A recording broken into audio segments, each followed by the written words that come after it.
বানানোর জন্য ফজরের নামাজ না পড়ে জমিতে কাজ করতে গেছি, হাইটা গেছি, রিকশায় উঠছি না, একটা জিনিস খাইতে মন চাইছে খাইছি না, তোমার পড়ার খরচ বাড়ানোর জন্য, খরচ রাখার জন্য। আজকে তুমি বুঝি কও আমি রাজি না। মেজু ছেলে মাপসাই, ছোটরা কয় বাইয়ার যেখানে নাই আমি হ্যাঁ নেছি নাই আমি। মেয়ে কানতেছে কি করবো কি করবো, বাবার বয়স হয়েছে, বাবা জাগা জাগা। বাড়ি অন্যি কানতেছে, কানতে কানতে বাইঙ্গা হইরা যা। কবিরাজ সাহেব আমি থাইকা কি করবো, আমি মইরা যাবো, সব জায়গা আমি থাইকা কি করবো। কবিরাজ যাইবেন না আপনি? তাইলে আপনি ভাওয়ার কাছে কারণ আপনি যাইবেন যখন 20টা লইয়া যান, স্বামী বালক, আপনি যান গা। রাহেন কবিরাজ যাইবেন না। দেখেন ওনার হায়াত নাই, সাপে কাটছে। হায়াত থাকলে মৌলবীরে থুইয়া ইলারে কাটে গিল্লিগা, কাজী ওনার হায়াত নাই, গেছে গা মারি দিলান, আমি জীবত লইয়া কয়দিন চলি। আচ্ছা এই ভদ্রলোক শুনছি নিও, অথচ এই বিবি ভাইয়া আমরা সোনার বাংলার কত যুবক গর্ভধারিণী মারে করতে বাইর করছো, মাথার গাম পাতায় ফালাইয়া রোজগার করে যে বাবা খাওয়াইছিল, এই বাবারে করতে বাইর করছো এই বিবি ভাইয়া। বিবি এখন রাজি না। কত যুবক বিবি পাইয়া মা বাবারে কষ্ট, চাকরি পাইয়া বেতন পাইয়া আলাদা খায়, নতুন ঘর বানছে, জাজিম কিনছে, বক্স খাট বানাইয়া বিদেশি কম্বল গায়ে দিয়ে ঘুমায়, প্রচন্ড শীত, মা বাবা ভাঙ্গা ঘরে রে, শীতে মা বাবার ঘুম হয় না। মা জানালাটা খুইলা ডাকে, আব্দুর রহমান, এত আরামের কম্বল গাই দিয়া ঘুমাইলি, মার খবর নিলি না। তোরা যেদিন আমার কুলে ছিলে রে, তোকে নিয়ে যখন আমি মা ঘুমের ঘরে ঘুমাইতাম, ডান দিকে যদি প্রস্রাব করে দিতি আমি তোরে বাম দিকে নিয়ে শোয়াইতাম, বাম দিকে যদি প্রস্রাব করে দিতি রে বাবা, আমি মা নিজে ভিজা জায়গায় শুইয়া রে তোরে আমি শুকনা জায়গায় রাখতাম। আজকে কম্বল গাই দিয়ে ঘুমাও, মার খবর নিলা না। বলুন এই চরিত্রের মানুষ আমরা বাংলাদেশে আছে কিনা? এই মা বাবারে যারা কষ্ট দিবেন, যতই আমল আপনি করুন না কেন, মা বাবার চোখে পানি বেরিয়ে আসলে সকল আমল বরবাদ হইয়া যাইব। কত আমল করবেন, কত নেকি কামাইবেন। মুফতি মুহাদ্দিস মুফাসসির মক্কা মদিনার ইমাম যদি হও, মায়ে যদি সুতা পরিমাণ কষ্ট দাও, সব শেষ। এই বিবি ভাইয়া কত মারে কত বাবারে কষ্ট দিছে। ওই দিন পত্রিকায় দেখি ছেলে বাবারে কাইতে লাইছে, খুন কিনা লাইছে। ডেমরার ঘটনা, এই এক সপ্তাহ আগের ঘটনা মনে হয়। আজকে যদি ইসলামে পুরাপুরি ঢুকতে পারতাম, নবীর আদর্শে ঢুকতে পারতাম, এই কাজগুলি মুসলমানদের দ্বারা হতো না। আচ্ছা কেউ তো রাজি না, বিবিও রাজি না। আচ্ছা কেউ যে রাজি না, এই ভদ্রলোক সব শুনতাছেনি, তখন তার বুঝে আইছে মৌলবী যে কইছে আমার কিচ্ছু নাই, এটাই দেখা যাক ঠিক। কবিরাজ জিগায়, মৌলবী সাহেব আরো কেউ আসেনি, ছেলে মেয়ে বিবি বাচ্চা, কেউ তো রাজি হলো না, জীবন দিত এই লোকটারে বাঁচাইতো, কেউ আছে? মৌলবী চোখের পানি ছেড়ে দিছেন, ও কবিরাজ সাহেব আর একজন মানুষ আছে রে, ইনি হলেন আমাদের গর্ভধারিণী মা। মা আছে আর কেউ নাই, মারে নিয়ে আসেন। আসতে পারবে না, বুড়া মানুষ বিছানায় পড়ে গেছে। দুইজন নিজস্ব লোক নিয়ে যান, দৌড়ে গেলেন, যাইয়া দেখে মা রুমের মধ্যে কানতে কানতে মা বালিশ ভিজাইছে। বলুন সন্তানের বিপদে মার চাইতে কান্দয়া পৃথিবীতে আর কেউ আছে কিনা? মৌলবী পাশে গিয়ে ডাকে, মা কানতে হবে না, তোমার ছেলে ভালো হবে, জীবিত হবে। বলস কি, কিন্তু শর্ত তোমাকে যাইতে হবে। তা আমার নিয়ে যাও। দৌড়ে দৌড়ে নিয়ে গেছে, কাছাকাছি গেলে দূর থেকে ডাক মারছে, কবিরাজ যাইস না বাবা, যাইস না, আমি মা আইছি। কাছে আসেন, আসছে, আপনার ছেলে ভালো হবে। কিভাবে বাবা, কি করতে হবে কও? আপনি পায়ের কাছে দাঁড়াবেন, বিষ জাইরা বাহির করে পায়ে দিয়ে আপনার উপরে মারবো, আপনি মরে যাবেন, ছেলে ভালো হবে। আপনাদের কাছে জানতে চাই মা রাজি হবে কিনা? আরে মা বাবার কথা মতো যে জন চলে না, বলুন মা বাবার কথা মতো যে জন চলে না, আল্লাহ নবীজির দয়া তারা পাবি না। হাইরে আল্লাহ নবীজির, আমার ক্যাসেটের মধ্যে এগুলি আছে না, এই নিজে লেখি, নিজেই মাঝে মাঝে গাই। যাই হোক, বলতেছিলাম একজন রাজি, বলুন এই লোকটাকে, সবাই বলুন লোকটাকে মা। বাবা আমি রাজি, তবে শর্ত, আমি দাঁড়াইতে পারি না বাবা কবিরাজ, আমি বসলে হইবনি? হ্যাঁ বসতে হবে। আমি বসে গেলাম, দে সারা বিষ আমি মায়ের কলিজাই ধে। আচ্ছা, এই ভদ্রলোক শুনছিনি কে আপন?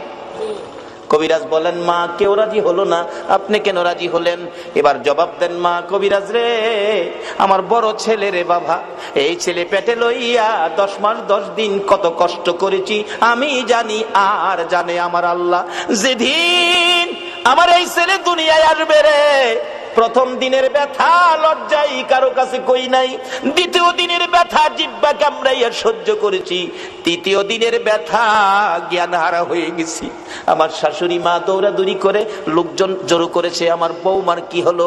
মুরব্বী মহিলারা বলছে, চিন্তা করেন না, অন্য কিছু না, আপনার বৌমার সন্তানাদি হবে, আপনার নাতিনাত করা হবে। মাথায় পানি দে রে, আমার বৌমার জ্ঞান ফিরে আসো। জ্ঞান ফিরে আসলে কান্দে, মুরব্বী মহিলারা গো, সন্তানের ব্যথা এত আগে জানি না, আমার আর সহ্য হয় না, আমার একটা দাও দাও গো মহিলারা, আমি নিজের গলা নিজে কাইটা মৃত্যুবরণ করি, প্রসব ব্যথা সহ্য করতে পারি না। রে কবিরাজ, আমি দেখেছি মুরব্বী মহিলারা দাও জাতীয় জিনিসগুলো ঘরের বাইরে ফালাইয়া দিয়া দরজা বন্ধ করে দিয়েছে। আবার আবদার করেছিলাম 2 টাকার বিষ কিনা দাও, বিষ খায়া জীবন দেই, ব্যথা সহ্য হয় না। মহিলারা আমার মাথায় হাত বুলাইয়া সান্ত্বনা দিয়ে বলতো, মা গো পাগলামি করিস না, সন্তানের মা হইতে এই কষ্ট আমরাও করছি রে মা, এই কষ্ট ছাড়া সন্তানের মা হওয়া যায় না। এই মারে যারা কষ্ট দিছো, নামাজ রোজা হজ যাকাত মুফতি মুহাদ্দিস মুফাসসির মক্কা মদিনার ইমাম হইয়াও আল্লাহর জান্নাতে যাওয়া হবে না। মরতে যখন হবে, আসুন বাবারা নবীর কথা মাইনা আদর্শের মধ্যে ঢুকি, এই রূপগুলি পরিষ্কার করি। ডাকতেছে, মা মা গো, আল্লাহরে ডাকো, আল্লাহ আল্লাহ করো, দেখো আল্লাহ 2 জায়গায় করে দেয়। ওই মহিলা ডাকতেছে, কবিরাজ রে, ব্যথা অসহ্য, চিৎকার মারতাম আল্লাহ গো কইয়া। আমার আল্লাহ বলেন, ফেরেশতারা রে, আমার পক্ষ থেকে বাজেট গুলো দিয়ে দিলাম রে, যেই মহিলা প্রসব ব্যথার যন্ত্রণায় আমার আল্লাহ কইয়া ডাক দিবে, এক একটা ডাকের বিনিময় এক একটা কবুল হজের সওয়াব আমি আল্লাহ দান করে দিলাম। এই কষ্টের বিনিময়ে আমার আল্লাহ যদি এই দিতে পারে, বলুন সন্তানের কিছু দেওয়া দরকার আছে কিনা?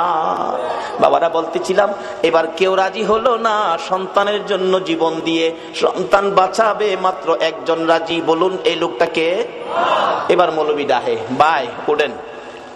ভাই তো ওঠে না, কান্দে, শুধু মুখের কাপড়টা সরাইছে। বড় পোলা কয়, কয় কিরে? চাচা কইল, আব্বা মারা গেছে, ওহন বাপের মুখটা দেখাম কেমনে? ওহন বাবাও কেউর দিকে চায় না, খালি মার দিকে চায়। মা গো মা, এই জগতে আপন থাকলে তুমি আছো। মা দৌড়াইয়া যাইয়া সন্তানের বুকে জড়াইছে, বাবা গো তুমি জীবিত, আমি মায়ের কলিজা ঠান্ডা করেছো। বলুন এই জগতে কিছু আপন পাইলে কাকে পাওয়া গেছে? এটা আমার নবী তো বানাইছে। নবী বলেছে, উম্মতেরা রে, তোর মায়ের পায়ের নিচে তোমার জান্নাত। এবার মৌলবী কয়, ভাই সাহেব এবার কোন এই জগতে আপনার কি আছে? ভাই কান্দে আর কয়, মৌলবী রে, এইভাবে আমার পথ দেখাবি আমি আগে জানি না। বাবারে একটা ভাই মৌলবী বানান, একটা ছেলে মৌলবী বানান, মরতে হবে, মরার আগে মইরা দেখেন এই জগতে আপনার কি আছে। সব পর কিছু আপন থাকলে মা, মা আপন থাকার কারণ নবী আপনত্ব করে গেলেন, মার পায়ের নিচে জান্নাতের সম্পর্ক করে দিলেন। সকলে বলুন আমিন। বাবারা ভাইরা, এবার বড় ভাই কান্দে, মৌলবী রে, নাই আমার কিচ্ছু নাই, আমার কিচ্ছু নাই, আমার কিচ্ছু নাই, শুধু একমাত্র কিছু থাকলে মা। কথা চলেন বাড়ির যাই, না বাড়ির গিয়ে কি করবো? তো অহন কান্দেন কেরে? বড় ভাই কান্দে আর ডাকে, গুনার বোঝা মাথায় লইয়া কান্দেছি, মাফ করে দাও মাবুদ আল্লাহ এলাহি। বাবারা 2টা চিঠি নবীর পক্ষ থেকে আপনাদের কাছে দেওয়ার কথা। একটা চিঠি হলো কাফা বিল মাউতি ওয়াইজান, মৃত্যুটাকে স্মরণ রাখো, যথেষ্ট ওয়াজ দরকার নাই। আরেকটা চিঠি হলো আমার নবী আপনাদের উদ্দেশ্যে দিয়েছে, আর দুনিয়া ও মাজরাতুল আখিরা, দুনিয়াটা হলো আখিরাতের বাজার। আমি আপনাদের কাছে জানতে চাই, নবীর চিঠি মাফিক, নবীর চিঠি হিসাব করে আখিরাতের জন্য কে কি বাজার করেছেন, কে কি রোজগার করেছেন। আমার নবী যেদিন বলেছে দুনিয়া আখিরাতের বাজার, সাহাবীরা জড়ো হইয়া প্রশ্ন করে, নবী গো, আমরা কিভাবে বাজার করলে লাভবান হব? আমার নবীর সাথে সাথে আরেকটা চিঠি সামনে পেশ করে দিলেন, সাহাবীরা রে, আসসালাতু মিফতাহুল জান্নাহ, এই নামাজ ধরো, নামাজটা তোমাদের আখিরাতের জন্য জান্নাতের চাবি হিসাবে পাবি। লম্বা ঘটনার সংক্ষেপ করে দিলাম। নবীর কথা যারা মানে গো, দেখুন না নবীর সাহাবীর জীবনী, যার নাম কিতাবে লেখে হযরতে আব্দুল্লাহ আনসারী, দৌড়ায় বাড়িতে গেছে, বিবি গো, ও বিবি, নবী বলেছেন নামাজ বলে জান্নাতের চাবি, বল নামাজ পড়বেই নি, নামাজ আদায় করবে নি। বিবি একটা চিৎকার মারছে, স্বামী নবী যদি বলে থাকে, আল্লাহু আকবার বলো, কে বলে থাকে? কে? মদিনার মহিলারা পর্যন্ত আমার নবীর কথার মর্যাদা দিত। মসজিদে নববীতে, ও মসজিদের পক্ষের বাইরা কারা গো, মসজিদ সামনে রেখে মাহফিলের আয়োজন করেছেন। মসজিদে নববীতে যখন জামাতের সময় হইতো, আব্দুল্লাহ আনসারী ওই একটা কাপড় নিজের পরনে লাগাইয়া ঘরের ভিতরে গর্ত করেছে, গর্তের মধ্যে বিবিকে উলঙ্গ করে বসাইয়া দরজা বন্ধ করে মসজিদে নববীতে যাইয়া পিছনের কাতারে নামাজে শরীক হইয়া, নামাজ যখন শেষ হয়ে যাইতো দৌড়াইয়া বাড়ির দিকে যাইয়া কাপড় খুলে বিবিরে দিত, নিজে গর্তের ভিতরে বসতো, বিবি নামাজ আদায় করত। এইভাবে দুইজনে মিলে এক কাপড়ে নামাজ পড়ে, কোনদিন নামাজ ছাড়ে না। আর আমরার ঘরে সুকেশ ভর্তি কাপড়, আমরা নামাজ পড়ি না। সাহাবীরা কিছু গুনগুন করে, আব্দুল্লাহ আনসারী কিসের নামাজ পড়ে, দৌড়ায় আসে, দৌড়ায় যায়, বুঝি না কি নামাজ পড়ে। নবীজি বলেন, কি ব্যাপার, তোমরা কিসের সমালোচনা করো? হুজুর, আব্দুল্লাহ আনসারী কি নামাজ পড়ে বুঝি না। রাসূল বলেন, তোমরা সমালোচনা করো না, কেন দৌড়ায় আসে, কেন দৌড়ায় যায়, আমি নবী তদন্ত করব। সমালোচনা মুসলমানদের আদর্শ নয়, সমালোচনা ইসলাম নয়। নবী নিজেই গেছেন, যে আব্দুল্লাহ আনসারীর ঘরের দরজায়, আব্দুল্লাহ আনসারী মতান্তরে সালাম দিলেন। আসলে কোন মুসলমানের ঘরে ঢুকতে আগে সালাম দিবেন, একবার, দুইবার, তিনবার, সালামের জবাব নাই, চলে আসবেন, মনে করবেন ঘরে কেউ নাই, চলে আসবেন। অনেক দিনের মুসলমানদের আচরণ হলো, ডাক দিলে, মালিক ভাই বাড়িতে আছেন? মালিক ভাই, কেউ যদি জবাব না দেয়, লগের টারে কই, ভাই যখন বাড়িত না, লো বাবির ওই দেখতে যাই। ভাই বাড়িত না, হ্যাঁ বাবিরে দেখতো যা। কই পাইলা তুমি ভাবি দেখার অনুমতি? আল্লাহ বলছে, আমানু দুখুলু ফিস সিলমি কাফার, মধ্যে ঢুকো। নিজে পর্দায় থাকুন, অন্যকে পর্দায় থাকার পরামর্শ দেন। বলতেছিলাম, এবার নবীজি সালাম দিলেন, আসসালামু আলাইকুম, আসসালামু আলাইকুম, আসসালামু আলাইকুম, তিনবার সালাম, জবাব নাই। নবীজি চলে আসতেছে, আব্দুল্লাহ আনসারী গর্তের মধ্যে উলঙ্গ অবস্থায় ছিল, দৌড়ায় আসছেন। বিবি গর্তের ভিতরে ঢুকে কাপড় খুলে দিলেন, স্বামী গো, নবী আসছিল, কষ্ট পাবে, তাড়াতাড়ি যান। আব্দুল্লাহ আনসারী কাপড়টা পরে বাহির হইয়া দেখে নবী অনেক দূর চলে গেছে, দৌড়াইয়া পিছনে গেলেন। কিভাবে নবীর পিছনে ফিরাবো? ইনি এমন নবী গো, যাকে ডাক দিয়ে পিছন থেকে ফিরানো যাবে না। পিছনে যাইয়া কিতাব লেখে পাওগুলি বড় বড় করে মারছে। আওয়াজ শুনে নবী পিছনে তাকাইছে। আব্দুল্লাহ আনসারী, হুজুর ওয়ালাইকুম সালাম, তিনবার সালাম দিলাম, জবাব দিলি না, এখন কেন জবাব দিলে? হুজুর, আপনি যখন সালাম দেন আমি শুনছি গো, কিন্তু এমন এক পরিবেশে ছিলাম রাসূলের সালামের জবাব দেওয়া সম্ভব ছিল না। কি পরিবেশে ছিলে রে আব্দুল্লাহ আনসারী? হুজুর, আপনি যেদিন বলেছেন নামাজ জান্নাতের চাবি, ওই দিন থেকে আমি আর আমার বিবি দুইজনে নামাজ পড়ি, নামাজ ছাড়ি না, কিন্তু দুইজনে মিলে নবী গো, মাত্র একটা কাপড় আমার ঘরে। মসজিদে নববীতে যখন জামাতের সময় হয়, ও মসজিদওয়ালারা, কারা এই মসজিদের পক্ষ থেকে মাহফিলের আয়োজন করেছো? আমার নবী মসজিদের জামাতের কত গুরুত্ব দিয়েছে। হুজুর, মসজিদের জামাতের সময় হলে আমি আব্দুল্লাহ আনসারী ঘরের ভিতরে গর্ত করছি, বিবিরে উলঙ্গ করে বসাইয়া দরজা বন্ধ করে কাপড়টা পরে আমি মসজিদে যাই, নামাজ শেষ হয়ে দৌড়াই আসি, বিবিরে কাপড় দিয়ে আমি গর্তের মধ্যে বসে থাকি। এইভাবে দুইজনে মিলে নামাজ পড়ি এক কাপড়ে। হুজুর, কোনদিন নামাজ ছাড়ি না। আমার নবী বলেন, আব্দুল্লাহ আনসারী দরজাটা খুলে দে, আমি দেখি গর্তটা শরীয়ত সম্মত কিনা। কিতাব লেখে আব্দুল্লাহ আনসারী দরজা খুলে দিলেন, নবী তাকিয়ে আছে। গর্তটা এত গভীর ছিল, ভিতরে মেয়ে না পুরুষ বোঝা যায় না, মানুষ আছে কি নাই তাও ধরা যায় না। আমার নবী চোখের পানি ছেড়ে দিলেন, আব্দুল্লাহ আনসারী রে, আমি নবী বলে গেলাম রে, তোদের জান্নাতের চাবি রোজগার হয়ে গেছে। বাবার এই দেশ ছাড়তে হবে, সাদা কাপড় নিয়ে কবর যাইতে হবে, জীবনে কে কি রোজগার করেছেন হিসাব মিলান না। আমার নবী বলেছে, আর দুনিয়া ও মাজরাতুল আখিরা, দুনিয়াটা আখিরাতের বাজার, আখিরাতের জন্য কে কি বাজার করেছেন হিসাব মিলান। মরার আগে মইরা দেখেন আপনার কিছুই নাই, শুধু 3 টুকরা কাফন ছাড়া আর কিছুই আপনার নাই। সব সম্পদ ছেলেমেয়েরা বাদ করে নিয়ে যাবে। নবীজি চোখের পানি ছেড়ে ঘোষণা দিয়ে গেলেন, ও আব্দুল্লাহ আনসারী, তোদের জান্নাতের চাবি রোজগার হয়ে গেছে। পিছে পিছে যাইতেছে নবীজির আগায়া দেওয়ার জন্য, রাস্তায় উঠে যাবে, বাড়ির সীমানা শেষ। আমার নবী দেখে ছোট্ট ছোট্ট 2টা বাচ্চা একটা খেজুর গাছের গোড়ার মধ্যে এইভাবে বাচ্চা 2টারে গাছের সাথে বাইদা রাখছে। বাচ্চাগুলো কানতে কানতে জামা কাপড় ভিজে গেছে। আমার নবী পাশে দাঁড়াইয়া ডাক দিলেন, ও বাচ্চারা, তোমাদের এই কষ্ট কারণটা কি? বাচ্চাগুলো কান্দে, হুজুর, রাস্তা দিয়া কত মানুষ যায় গো, আমরা কেউ জিগায় না। ও বাবা মুসলমান, এটাও তোমার আদর্শ? তুমি পেট ভরে খাইলা, তোমার আশপাশি ঘরের লোকগুলো খাইলো না, তুমি খবর নিলা না, শুধু নামাজ পড়ে বাড়িতে গিয়া ঘুমাইলা। এই নামাজে আমার আল্লাহ খুশি হবে না। আমার নবীর আদর্শে ফিরে যান।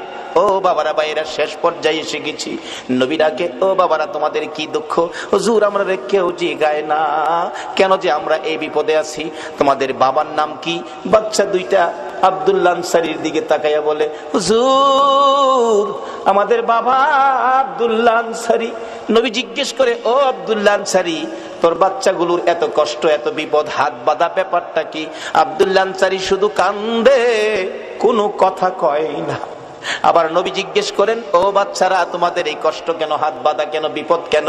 বাচ্চাগুলো কান্দে আর বলে, হুজুর, আমার বাবা আব্দুল্লাহ আনসারী এত গরিব মানুষ, আজকে 6-7 দিন পার হয়ে গেছে গো নবী, আমাদের চুলায় আগুন জ্বলে না, না খাইয়া থাকতে থাকতে আমরা 2টা বাচ্চা পেটের খিদা সহ্য করতে পারি না গো নবী। 7 দিন যার চুলায় আগুন জ্বলে না, তারা আমার নবীর কথা মানে, এক ওয়াক্ত নামাজ ছাড়ে না। যে নবীর সুপারিশ ব্যতীত কেউ জান্নাতে যাইতে পারবেন না, বলুন এই নবীর আদর্শে যাওয়া আমাদের দরকার আছে কিনা? আমার নবী নিজেও চোখের পানি ছেড়ে দিলেন, দেরি করলেন না, দৌড়ে যাইয়া মসজিদে নববীর বারিন্দায়। আজকে শুনলাম সালেহ সাহেব বললেন, হুজুর, আমার মসজিদের বারিন্দা নাই। ও বাউনির ভাইয়েরা, ভাবারা, মসজিদের বারিন্দায় আমার নবী, বারিন্দাকে নবী নিজেও ব্যবহার করতেন দেশের কাজে, শান্তির জন্য, মানুষের মুক্তির জন্য, হেদায়েতের জন্য। মসজিদের বারিন্দা আমার নবী ব্যবহার করতেন। মসজিদে নববীর বারিন্দায় যাইয়া আমার নবী 2টা চোখের পানি জর্জর করে ছেড়ে দিলেন। সাহাবীরা জড়ো হয়ে গেছে, কান্দে রে, আমার নবী কান্দে। আল্লাহু আকবার বলো। নবীর কান্না দেখি কেউ সহ্য করতে পারে না। ওমর তরবারি নিয়ে হাজির হয়ে গেছে। ইয়া রাসূলুল্লাহ, আমি ওমর বেঁচে আছি, বলুন কার দেওয়া ব্যথায় আপনার চোখের পানি আসছে, আমি ওমর তরবারি দিয়ে তাকে দ্বিখণ্ডিত করে দিব। আমার নবী বলেন, ওমর রে, আজকের চোখের পানি তরবারি দিয়া মুছতে পারবি না। মসজিদে নববীর বারিন্দায় দাঁড়াইয়া আমার নবী ডাকে। আবু বকর হাজির হয়ে গেলেন। ইয়া রাসূলুল্লাহ, আমি আবু বকর, যে আবু বকর 3 বার করে সর্পের দংশনে আপনি নবীর ভালোবাসায় জীবন দিতে রাজি, প্রয়োজন হলে আমি আবু বকর জীবন দিব। আমার নবী বলেন, আবু বকর রে, জীবন দিয়ে চোখের পানি বন্ধ করতে পারবি না। এইভাবে একের পর একজন আসতেছে, নবী কারো পক্ষে খুশি হয় না। একটু পরে দেখা যায় দূর থেকে আসতেছে হযরতে উসমান গনি রাদিয়াল্লাহু তাআলা। ও দনিরা, কে হবে গো উসমান গনি? হাসতেছে, চোখের পানিগুলো ছেড়ে ছেড়ে নবীজি কান্দে। উসমান গনি ডাকতেছে, হুজুর, হুজুর আমি উসমান গনি আসলাম, নবী গো বলুন কিসের বিনিময় চোখের পানি মুছা যাবে? আমার নবী এইভাবে দুইটা হাত বাড়াইয়া ডাক দিলেন, উসমান গনি রে আয়, আমি নবী তোর দিকে তাকাইয়া রইছি। মসজিদে নববীর বারিন্দায় আমার নবী উসমান গনির দিকে তাকিয়ে আছে। আমি জানি না আজকে বাউনির জমিনে আমার নবী মদিনার থেকে এই মসজিদের বারিন্দার জন্য কার দিকে নবী তাকাইয়া রইছে। উসমান গনি আয়, আমি নবী তোমার দিকে তাকিয়ে আছি। নবীজির সামনে দাঁড়াইলে উসমান গনি ডাকতেছে, ইয়া রাসূলুল্লাহ বলুন কিসের বিনিময় আপনার চোখের পানিগুলো মুছতে পারি?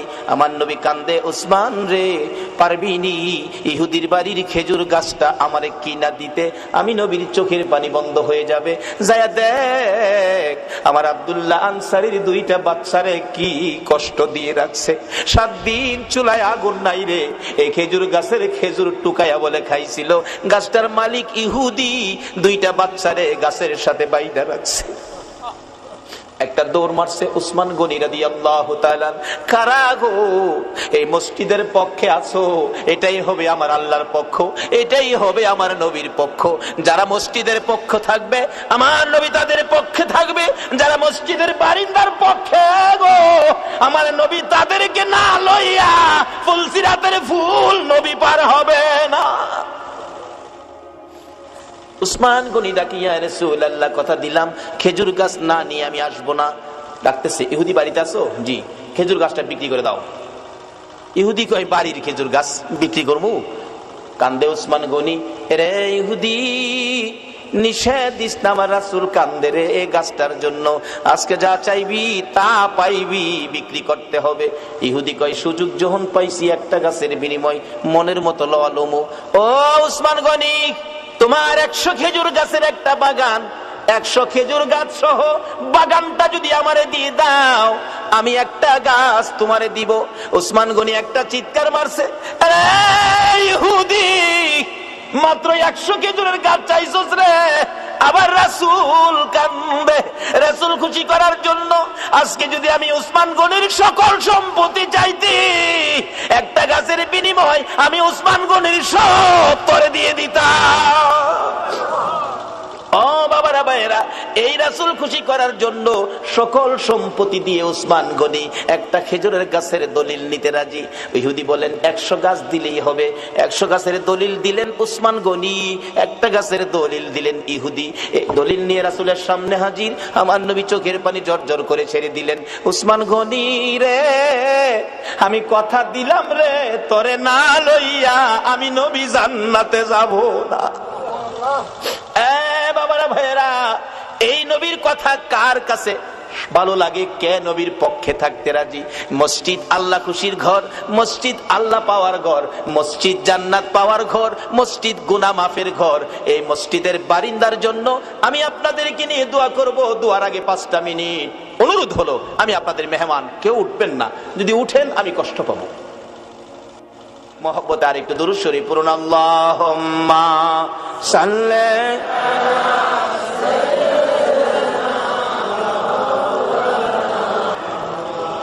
ওয়ালা আলি সাইয়্যিদিনা মাওলানা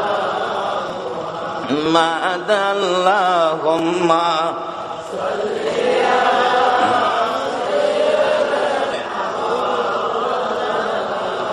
মুহাম্মদ ওয়ালা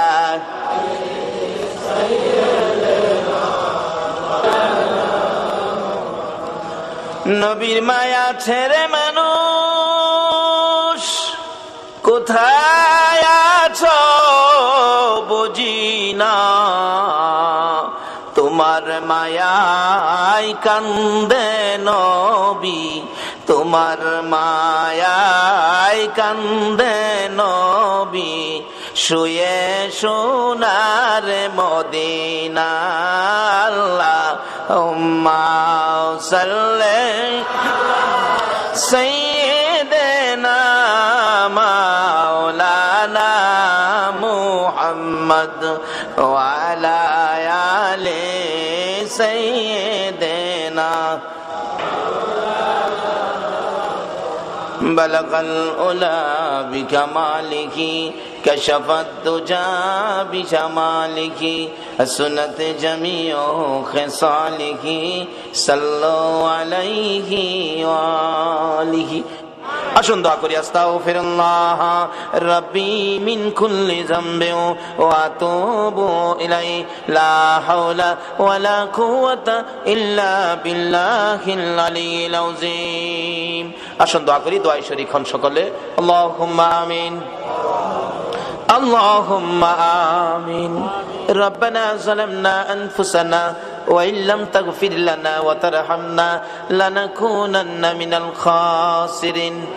রব্বিরহামহুমা কামা রাব্বায়ানি সাগীরা। রব্বুল আলামিন, জানি না কিভাবে ডাকলে খুশি হইবা, জানি না কিভাবে ডাকলে জীবনের গুনাহ ক্ষমা দিবা। মাবুদ রে, বেবুদ শিশুর মতো দুটো করে হাত বাড়াইলাম।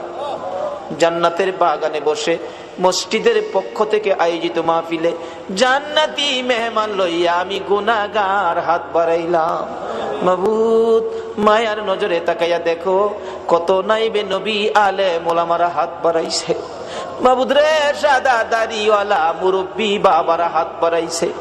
খালিদ বিন ওলীদের মতো যুবকেরা হাত বাড়াইছে। পর্দার আড়ালের মা বোনেরা হাত বাড়াইছে।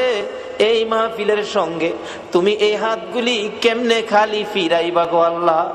মাবুদ, এই মাহফিলের উসিলাই, এই মাহফিলে যারা হাত বাড়াইছে, আমি নেককার বুঝি না, গুনাহগার বুঝি না, মেয়ে বুঝি না, পুরুষ বুঝি না, আজকের জন্য নামাজি বুঝি না, বেনামাজি বুঝি না, যারা এই হাত বাড়াইছে গো, আমাকে সহ সকলের জীবনের গুনাহগুলো ক্ষমা করে দাও।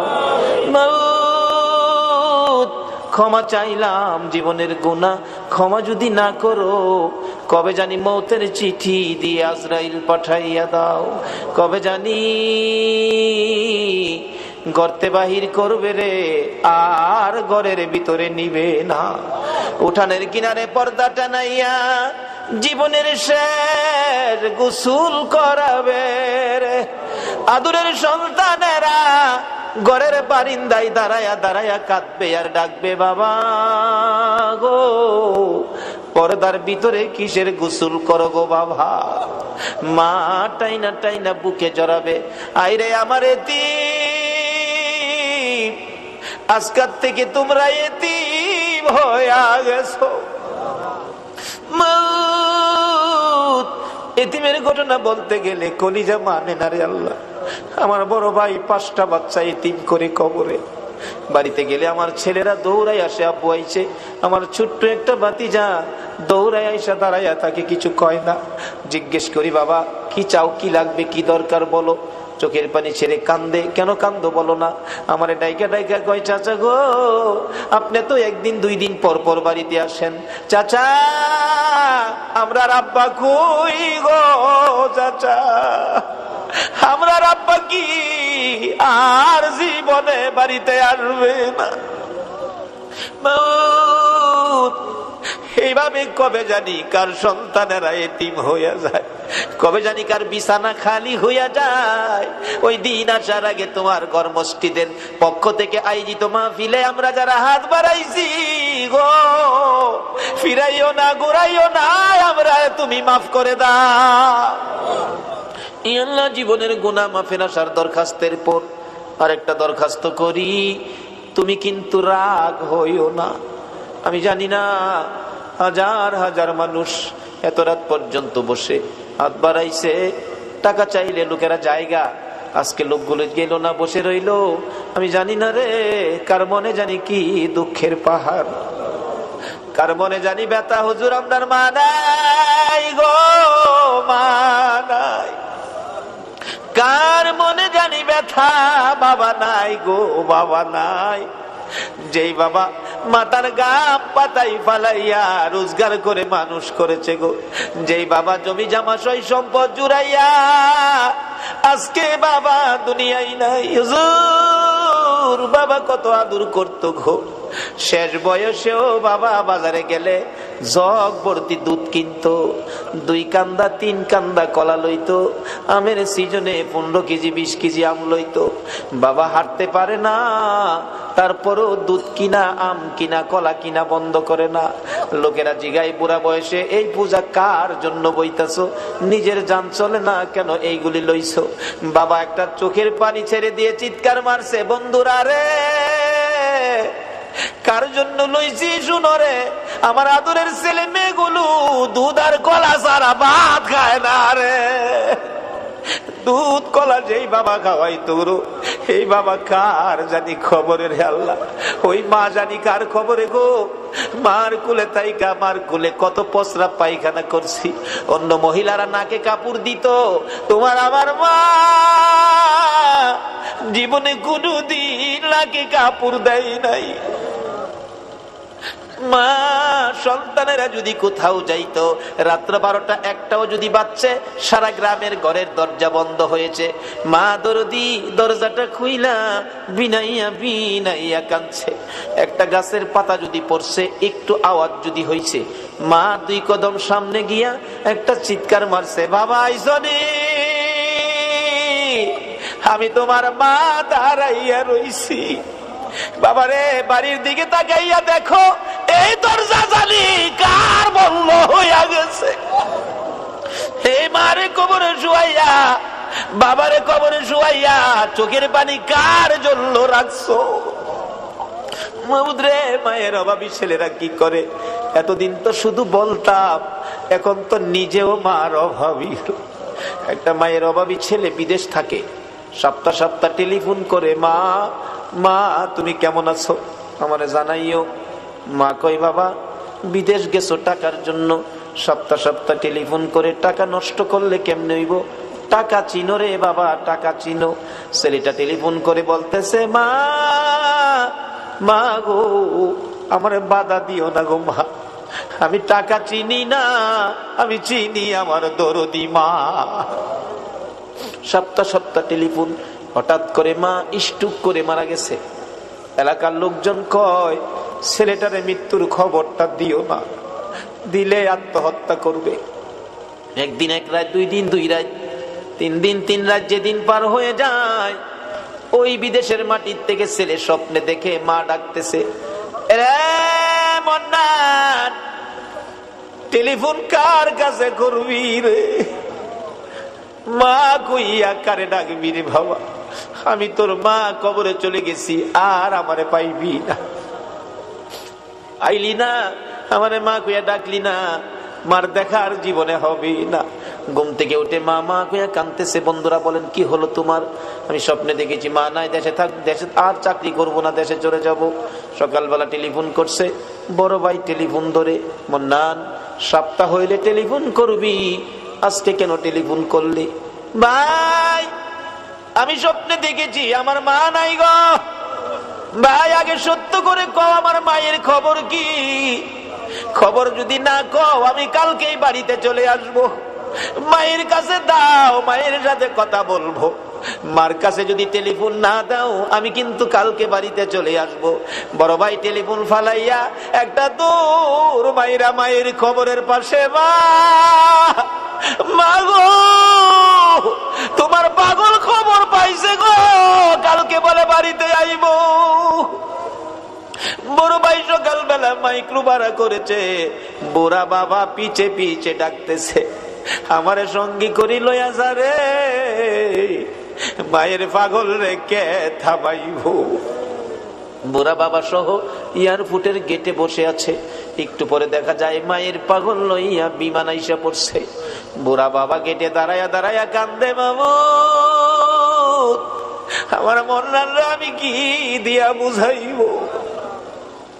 মালামাল সহ গেট পার হইয়া দৌড়ে বড় ভাইয়ের গলায় ধরছে, ভাই ভাই আমার মা আইছে গাড়িতে, মা আছে ভাই। ভাই শুধু কান্দে, ভাই গো আমি স্বপ্নে দেখেছি আমার মা মারা গেছে, তুমি কান্দো, ব্যাপার কি কও না গো ভাই। ভাই কিছু কয় না, শুধু কান্দে আর কান্দে।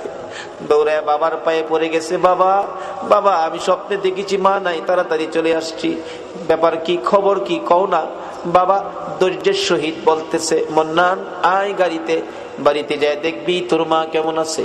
গাড়ি টান দিলে একটু পরে বলতেছে, মন্নান বাবা গো, মা মরে গেছে, স্বপ্নে দেখে চলে আসছি, কিছু আনতে পারি নাই, শুধু মায়ের জন্য একটা স্বর্ণের চেন আনছি গো বাবা, এই চেনটা তুমি মার কাছে বুঝাইও। বাবা কান্দে, মাউ এই চেন আমি কার হাতে দিব? মন্নান রে, এই চেনটা তোর কাছে রাখ, তুই তোর মার হাতে বুঝাইয়া দিস। বাড়ির কাছাকাছি মাইক্রো গেলে দূর থেকে মন্নান তাকাইয়া দেখে বাড়ির গেটের সামনে রে শত শত মহিলারা কান্দে, একজন আরেকজনকে ডাকতেছে, দেখা যায় মায়ের পাগল আইসা পড়ছে। মোল্লাল বারবার জিজ্ঞেস করে, বড় ভাই এত মহিলা কান্দে, ব্যাপার কি, কি হয়েছে নতুন করে? কিন্তু বড় ভাই গো, এত মহিলা কান্দে, আমার মারে তো দেখা যায় না। বড় ভাই আর কথা কয় না। গাড়িটা থামলে দরজাটা খুলছে, মন্নান তাকায়া তাকায়া দেখে মা কই, মারে দেখা যায় না। অন্য মহিলারা গাড়ি ঘেরাও করে ডাকে, মন্নান আইসো, মা কইয়া কারে ডাকবি রে? মন্নান গাড়ির থেকে নাইমা দরজাটা খুলে গেটে দাঁড়াই একটা চিৎকার মেরে ডাক মারছে, মা মা মা, তোমার পাগল আইছে গো মা। কে দিবে ডাপে ডাকের জবাব?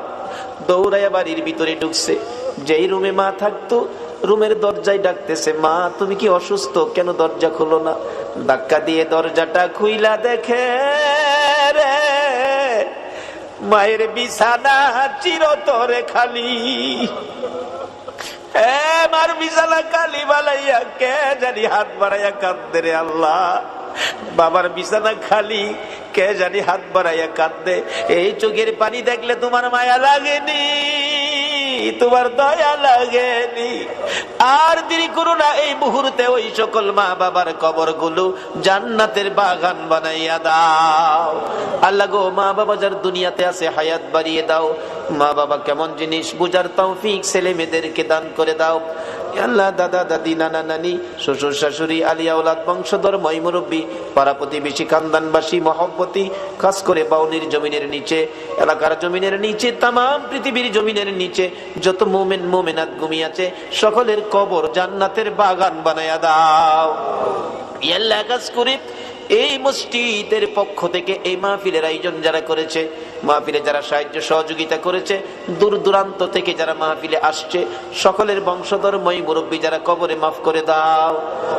মাবুদ, আমাদের মধ্যে যারা অভাবী অভাব দূর করে দাও, আমাদের মধ্যে যারা বিমারি বিমার শেফা করে দাও, যারা ঋণগ্রস্ত আছে ঋণ থেকে উদ্ধার করে দাও, যারা বিপদে আছে বিপদ থেকে মুক্ত করে দাও, যারা নামাজি নামাজ কবুল করে লও, যারা নামাজ পড়ে না নামাজের বুঝ দান করে দাও, যারা ব্যবসা করে ব্যবসায় বরকত দাও, যারা চাকরি করে পদোন্নতি দান করে দাও, যারা গৃহস্থী করে জমির ফসলে বরকত দাও, যারা বিদেশ থাকে অনেক বিদেশি ভাইদের বাবা দুয়ার দরখাস্ত করছে গো আল্লাহ, বিদেশি সকল ভাইদেরকে তুমি হেফাজতে রাখো গো আল্লাহ। যারা বিদেশ যাবে মনের আশা পুরা করে দাও গো আল্লাহ।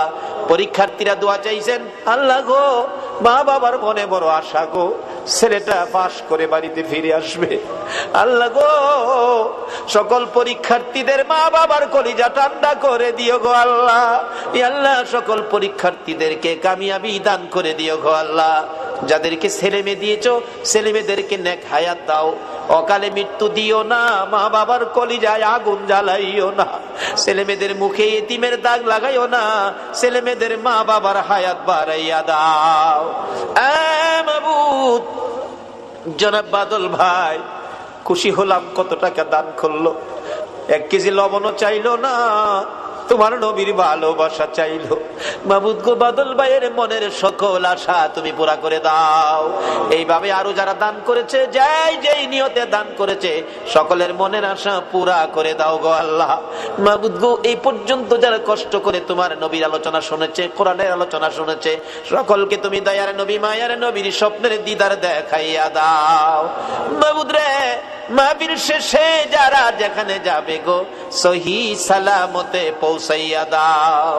যতগুলো দরখাস্ত করলাম মাহফিলের উসিলাই, দুরুদের উসিলাই, জিকিরের উসিলাই, সবগুলো তুমি কবুল আর মঞ্জুর করো গো আল্লাহ। আল্লাহ গো, এই মসজিদ বারিন্দার জন্য টাকা কালেকশন করা হয়েছে আল্লাহ, আরো যা দরকার তুমি কাকে পছন্দ করেছো জানি না, যাকে পছন্দ করেছো তার দ্বারা মসজিদের বারিন্দার কাজ আগামী বছর আইবার আগে তুমি শেষ করে দিও গো আল্লাহ। যাদের দ্বারা মসজিদের কাজ হবে, শেষ হবে, সকল কি তুমি তোমার ঘরখানায় কাবা তোয়াফ করাইও গো আল্লাহ। তোমার বন্ধুর রওজা জিয়ারতের তৌফিক দিও গো আল্লাহ।